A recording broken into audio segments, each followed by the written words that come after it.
Hello and welcome to Yarn Happy. If you've been here before, welcome back, and if you're new, my name is Vanessa and yarn makes me happy. If it does the same for you, then stick around because I think you'll like it here. This week I made progress but did not make progress at the same time.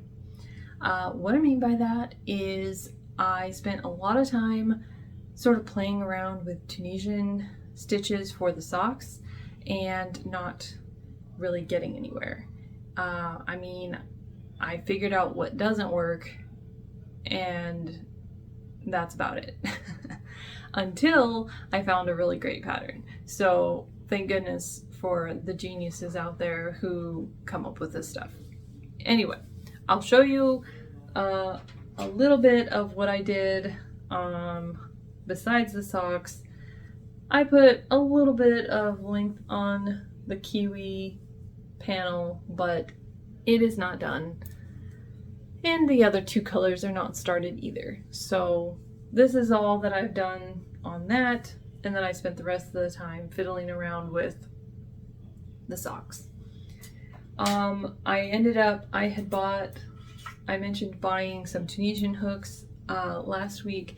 Those arrived and I played around with those all week, and neither of those worked out with anything I was doing quite yet, but I will show them to you.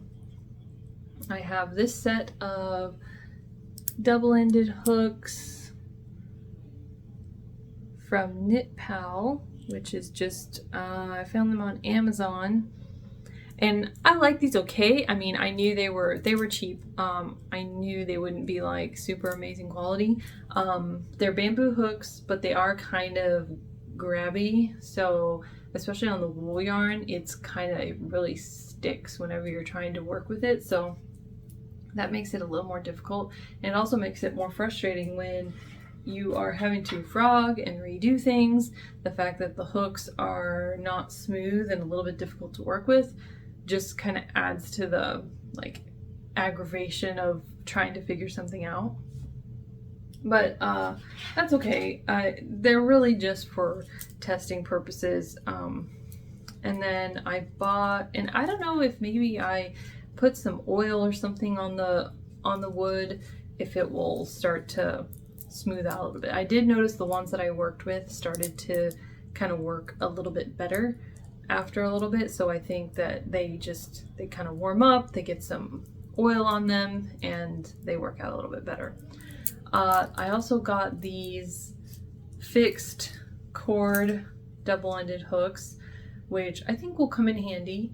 I do have an interchangeable set, but they only go down to 3.75, and I think the smallest one on this set is a 3mm. So kind of nice to have that option to go a little bit smaller. And I figured this was plenty of length for a cuff or a sock or something like that. You can fit quite a few stitches on there. And the other set goes down to like a 2.5 or something. They're pretty small. So those will come in handy.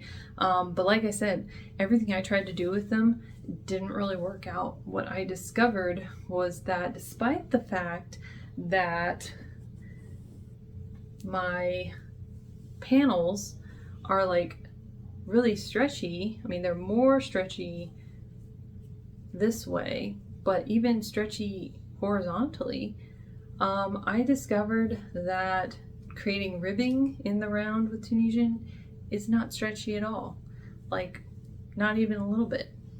And I don't really understand the physics of that, how that's so stretchy, and I even used some of that leftover yarn to put some ribbing on my sock. You see, I put so many things on the top of this sock and tore them all out because nothing was working.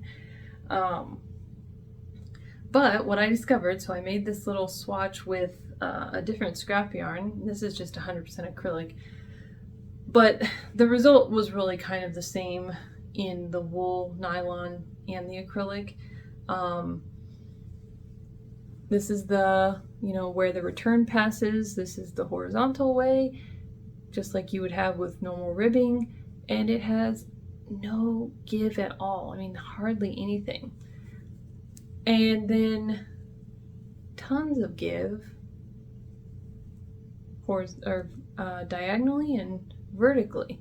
So that was something that I didn't really, I guess, grasp at the time. I haven't done enough Tunisian to like figure that out yet. And I don't think I've ever heard that explained, you know, that it doesn't really have any give.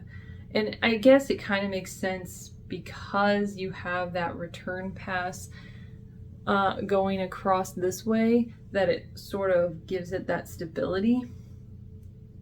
But that's something to consider in designs, that you might have to work like diagonally or work horizontally in order to get the give that you want in whatever direction you want. So then I start thinking about the socks, and I'm like, well, traditional socks are made from the toe up or the top down in the round. Well, that's like opposite of what you need to do to create a stretchy Tunisian sock.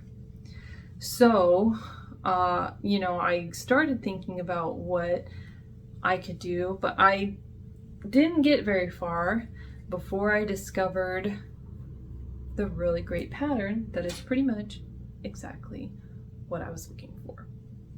And that is the funny Tunisian sock. And this, I mean, is pretty much, like I said, exactly what I wanted.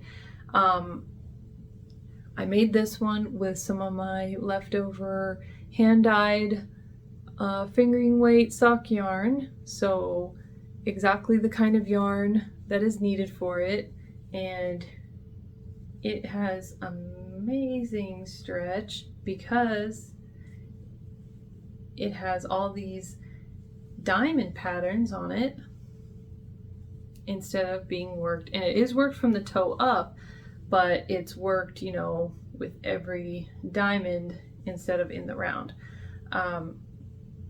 So yeah, I love the way this came out, and I think this is pretty much exactly what I didn't know that I was looking for, but pretty much exactly what I envisioned for like a crochet sock to be, where it's like looks different and you know, has its own sort of unique look to it and feel and everything.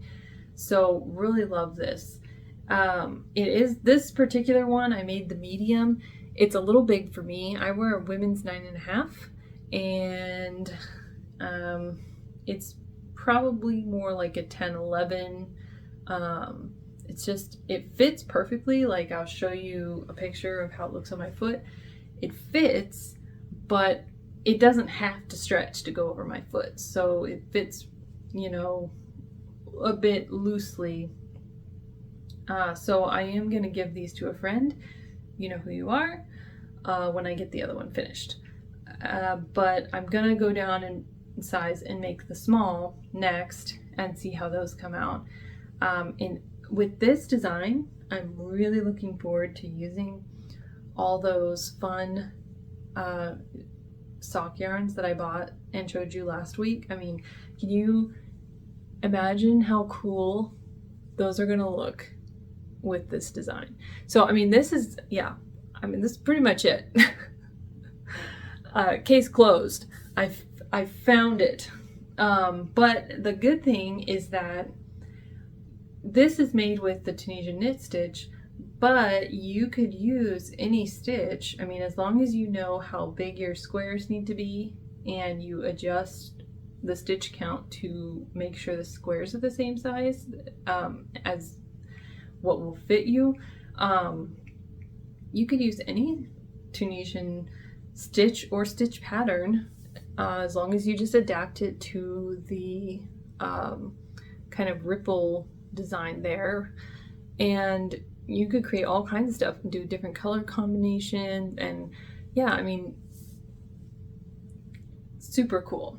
Really excited about this. So that is definitely, you're definitely going to see a lot more socks like that from me in the near future, because that is just like, I mean, I'm so glad I found that, because I'm patient, but I'm not really patient in like designing. I get frustrated really easily when stuff's not working because I just want to spend the time making it and then have the thing. I don't want to have to pull out all the time and redo it and, you know, change one little thing and redo it again. So I will spend the time to try and figure out some little things, but as far as just starting from the ground up, designing something, not my favorite thing to do.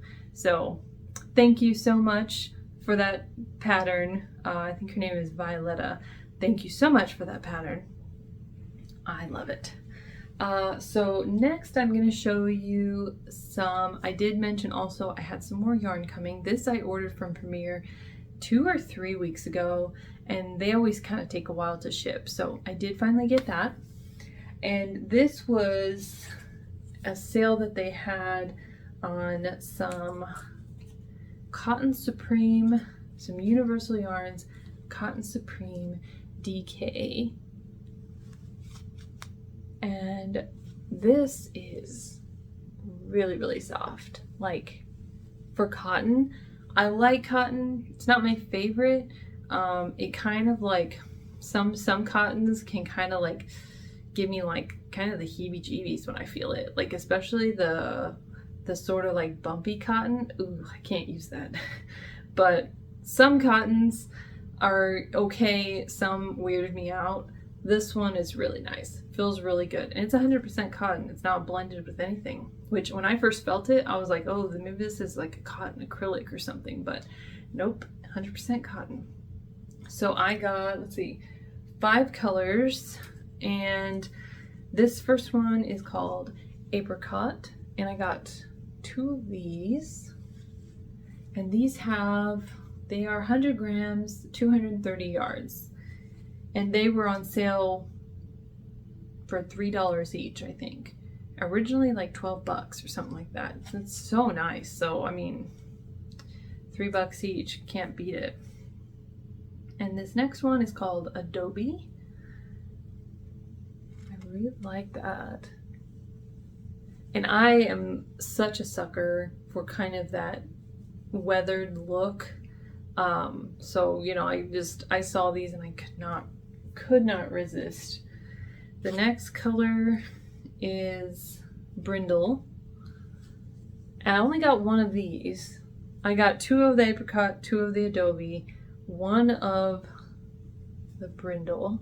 I kind of had an idea with all these colors to maybe combine them into one project. So, I don't know, something about these colors together I thought would be fun. The next one is Sun Lime. And I got 3 of these because I was just feeling this bright color. I don't know. It's just a really pretty shade. So I got a little extra of that one. And then the last one is just called Red. And it's coming up maybe a tad brighter on the camera. A little bit more pink. I don't know, I can't quite tell. But it is bright. It's a very good red. So I'll kind of hold them all up together and see if we can see all the colors together. So I don't know, I thought these would all be pretty in some kind of project. So maybe like a top or a sweater or a dress. I don't know. I have plenty to do whatever I want to do with them, but I think they would be fun, work together. I really, if you can't tell, I really like that sort of modeled crochet. I mean, this is why I love crochet. It really lends itself to that patchwork style. And so some people maybe don't love that. I love that. Like, that's definitely part of what draws me to crochet. So the scrappy kind of patchwork look, you can make such sophisticated looking things with crochet, but I also really love just like granny squares, you know, like, so I love that there's that whole range of things you can do with it. Anyway, I do believe that that is all I have. A little bit shorter video. Well, actually more like normal length. Last week was pretty long. But that's pretty much all I have for you this week. So thanks for stopping by, and I'll see you next week. Bye.